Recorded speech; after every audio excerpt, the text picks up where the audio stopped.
You know, in David Spunt's excellent reporting on these documents, he had mentioned that the special counsel Robert Hur would begin his first week and not waste a moment. Sure enough, Robert Hur has begun his first week and is not wasting a moment.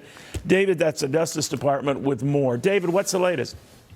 Neil, he has his own staff. He has his own budget. He is under no pressure deadline from the Attorney General, but certainly not an easy job investigating the sitting president of the United States for potentially committing a crime. Robert Hur was appointed by Merrick Garland last week. He was a Trump-appointed U.S. attorney in Maryland who received praise from both sides of the aisle. He also worked with then-Deputy Attorney General Rod Rosenstein during the heart of the Mueller probe. Over the weekend, the special counsel to the president, a different man named Richard Sauber, announced he discovered an additional 5 classified documents last Thursday. This happened at the Delaware property of the president. That revelation even has some of the president's biggest defenders like Adam Schiff and John Garamendi asking and answering some tough questions. Let's look at the timeline. 1 week ago today, on January 9th, we learned the existence of classified documents found by the president's lawyers at the Penn Center in Washington.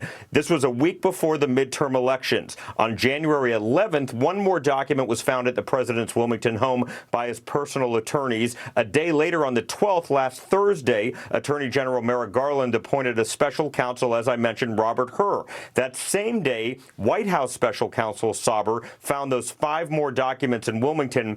But, Neil, he didn't reveal this fact to the public until over the weekend on Saturday, around the time you had your show. That's when the public found out about this. Right now, it is a busy time. There are 3 active special counsel investigations. 2 are investigating 2 presidents, Donald Trump and Joe Biden. The other investigating the Trump-Russia narrative. John Durham, a familiar name we've been covering now for 4 years. His probe began back in 2019.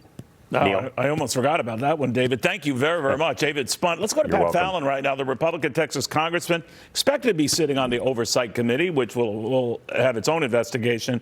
It's a lot of investigations, Congressman, isn't it?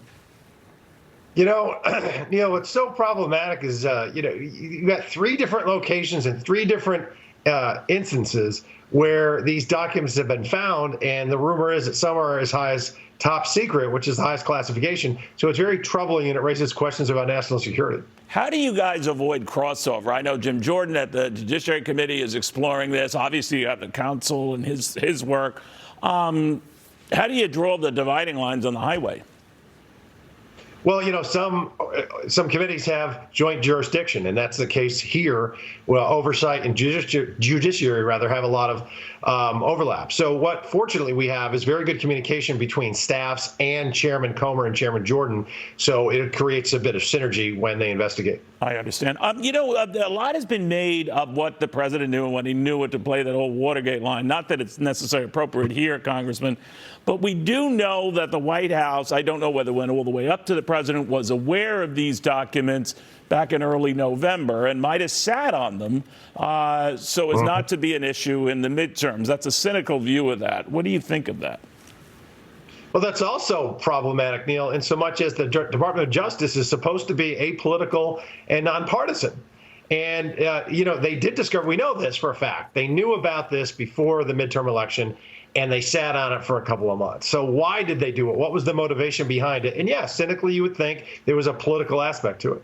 Do you think it's worse that the president might have been involved in this and known about these documents, or worse, might not have? Well, yeah, they're both. It's like damned if you do and damned if you don't. You're either terribly incompetent or, there's a conspiracy here, and it's unfortunate. But again, it's the top secret clearance. They're like, what are the classified documents? Because if it's something that's out of date from 6 years ago and it was an oversight, that's one thing. If it's top secret stuff that's still very sensitive, that's quite another. Does this linger for a while? I could see months of investigations, if not longer. There's no time limit on certainly a counsel investigation. So this could be a while. Well, for us, we need, as on the Oversight Committee, we need to be responsible and simply, follow where the evidence leads us. And that's the most important thing for us to do, Neil. But yeah, I mean, listen, if even CNN and MSNBC are telling their readers that the president's in trouble, he's probably in trouble. All right, we'll follow it closely. Pat Fallon, always good catching up with you. Texas Congressman expects to be on the Oversight